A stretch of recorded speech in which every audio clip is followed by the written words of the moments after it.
All right, so we got another video of allegedly, if you listen, Yeat proof that he sold his soul, the reason that he blew up. But y'all know how I feel about this. I got a sigil. Again, I ain't seen one demon. This was supposed to make me famous, man, and I could not be less famous.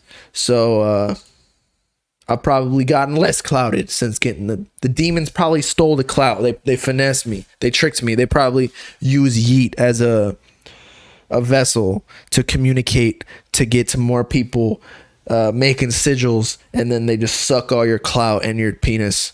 The real reason Yeat is blowing up. close to his music, Yeat has some strange lyrics. When the devil been watching my ties, when the devil been watching my eyes, I got the devil on my phone. He told me keep doing this. The devil told me how to get rich. Yeah. I hear it on my soul, but I just donated it to you. Okay, so maybe Yeat has just said he ain't sold the soul. Some weird lyrics about the devil, and maybe he has a tattoo of an occult symbol used in chaos magic and manifestation. And so what if he has album artwork of him playing games with the devil? Yeat isn't a Satanist, is he? Well, he's not the only rapper out there that uses satanic or occult themes in their music. We've seen other rappers like Playboi Carti, Trippie Redd, or Lil Uzi Vert using imagery that could be described by some as demonic. So it's a larger trend. But why do rappers think it's cool to add upside down crosses to their art or write lyrics about the devil? Each generation had artists that used demonic or satanic imagery to get a reaction out of people. Back in the 1980s, before GLE Tonkas and Popping Perks, the amount of satanic themes in music GLE Tonkas and Popping Perks was so widespread that it created a satanic panic. News stations would run stories about how rock and roll was corrupting. He's so like stuck. I think he's possessed by a devil. He's like, satanic. The youth and turning them into drug-addicted Satan worshippers. But what parents and the media didn't realize was that every time they thought they were warning their kids about metal, Satan, and these tight leather outfits, they were actually making these things. Look, he hasn't moved. Cooler. If you were a kid back then and your parents told you that you couldn't buy the Slayer album you wanted, you'd feel so cool by sneaking off to your friend's house to get high and listen to it. If you were part of a record label or even a big band, then of course you're going to want to get in on the action by writing songs about the devil or things that would make a good Christian blush to sell albums, so that you could cash out on a big body Bentley. And this trend of using the devil in lyrics or having occult images in your art didn't slow down once the 90s came around. It only grew in new directions. On the side of rock, you had Marilyn Manson, and on the side of rap, you had 3 6 Mafia. Marilyn Manson was a master at staying in the headlines by having these controversial opinions and a jarring appearance, which is funny because now he wouldn't look... Nah, he looks scary.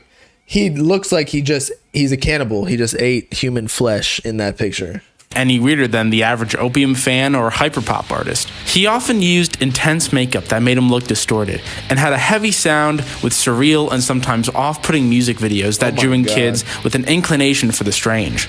The Carti influence was crazy. Manson, on the surface, was the ultimate embodiment. Isn't it crazy that Uzi was the first person to really like publicly mess with Marilyn Manson, and like people thought he was weird for it? And then look, Carti's now like kind of rocking that swag. It's like, I know Uzi didn't necessarily do the face paint and do the rock star aesthetic as much as Carti is now, but you know, Uzi was doing it first. Of the satanic panic. Someone who took pride in all the things that parents and authority figures had been fighting against for years. But really, he was just a white dude from Florida named Brian. And they really tried their hardest to frame him as the reason behind why the youth was so corrupted at the time. It got to the point where he was being blamed for influencing things like the Columbine Massacre, even though that wasn't true. And despite the drama surrounding him and his missing ribs, his influence can still be missing. Did he get ribs removed? Is that to like suck your peen? You know how like you remove them and you can bend over further? Seen on our culture today in his collabs with Kanye West, Lil Uzi Vert, and his performance at Travis Scott's Astroworld, even though bro is old as hell. Hell no, man. They definitely got a teleprompter. Is it like they got a super hardcore script? Like, I'm not hating though. Like they're doing their thing. This is a good video. And as for the influence of 3 6 Mafia, no one had done the satanic lyrics like they did. Their songs are He's a little bit like, they didn't, blah, blah, blah. The head movements are on point. Lyrics mentioning Satan, sex, and mass murder. I mean, they really inspired everybody. There would be no Space Ghost Perp, Raider Clan, ASAP Rocky, or Odd Future for that matter. All rappers who have dabbled with satanic imagery or lyrics. So Satanism and the occult has been influencing music for a long time. But what about the people behind these groups? I mean, do they really practice Satanism? And does this mean that Yeat could practice Satanism? Marilyn Manson was friends with Anton LaVey, the founder of the Church of Satan, and LaVey even gave him an honorary priesthood. Lord Infamous from T6 Mafia was rumored to practice Satanism. But Marilyn has gone on record saying that his personal views really don't reflect Satanism anymore. And the rumors around Lord Infamous seem to be just that. Rumors. All these artists, including Yeat, saw the opportunity to use satanic imagery and themes as a creative and unique way to stir the pot and look cool. These artists see themselves as innovators, pushing the boundaries of what's acceptable in mainstream culture, and they love the attention from the media and their fans. Accusing rappers of pushing Satanism doesn't even really make that much sense. Personally, if I was a Satanist who wanted to push my beliefs to the masses, I wouldn't be so obvious. Instead, I would just subvert conventional morality without the listener even being aware of it, by making music about, obsessing over material things, pridefully boasting my accomplishments, push heat and True. You don't necessarily want to be out in the open in the lyrics and say like, yo, dance with the devil. You just want them to abide by the materialism and values that you are supporting as a demon worshiper, a devil worshiper, because once you say demon, that's like a buzzword, like, oh, we're not supposed to listen to that.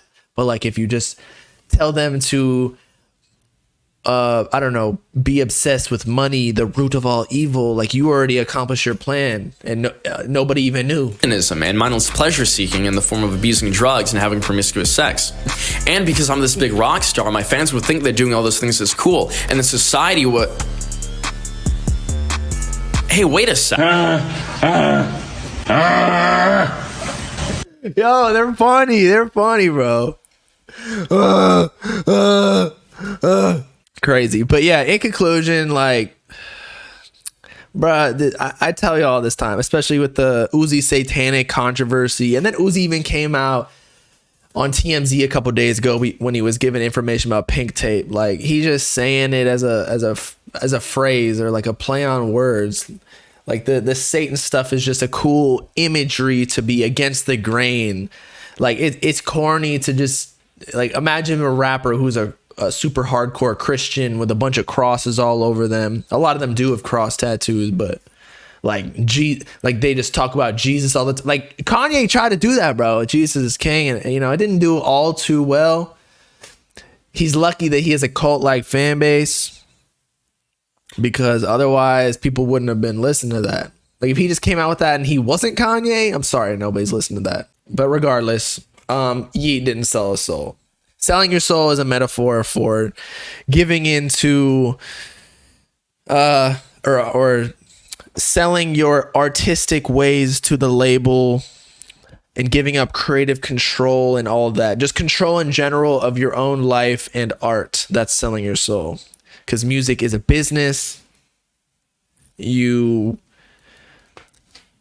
do I explain? Like if you were truly to just express yourself without giving in to what the people want or the label want, it wouldn't get views. And like you gotta make a living somehow. So you're selling your soul to make that bread ski. These rappers are too drugged out to open their third eye, their whispering eye, their vagina. You know what? I do think we live in a spiritual world, but I also think that a lot of these spiritual gurus and whatnot who are like trying to teach you the ways of the third eye and whatnot, like they see themselves as a god. And so like that's a way of gaining a cult for themselves personally. Like and how do you know what they're seeing is exactly what you're seeing? Like we all have our own way of connecting with God or the spiritual realm. So just you gotta learn it on your own. You can't be following these people who could be just manipulated, especially kids, bro. Everybody wants power. I agree. Shit, I even want power, but I'm not trying to manipulate people. I'm just trying to do it by doing my thing. You gotta voice crack. You gotta get there. Actually, you don't have to be completely ethical, but you can't be that obvious, you know?